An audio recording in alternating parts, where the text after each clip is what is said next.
Super speed is one of the most popular superpowers, but when it comes to animating it through stop motion, it can prove to be a challenge when understanding how to make it effective. I recently made a stop motion battle between the two most well-known speedsters out there, the Flash and Quicksilver, and because of this, I want to show you an easy way to animate super speed. Now, just a quick disclaimer before I start, this isn't like the single solid by the book way to give the illusion of super speed in stop motions. It's just a method I came up with that I enjoy doing both for its efficiency and visual style.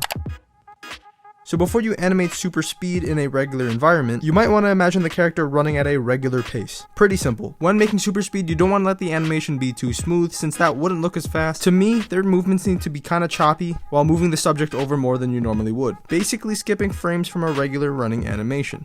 I'll show you this in a literal sense here. Taking this shot from the video I made, it's a regular running motion as you can see. But if I were to delete the in-between frames, you would get a result like this. There could be other ways to do this, for example, just speeding up the full running animation, but what I'm talking about now will save you a lot of time, especially if you have an understanding of posing the figure as if he's skipping frames. Now, I feel that the animation alone is enough, but if you want to go above and beyond, you can go ahead and add special effects that will definitely help sell the effect.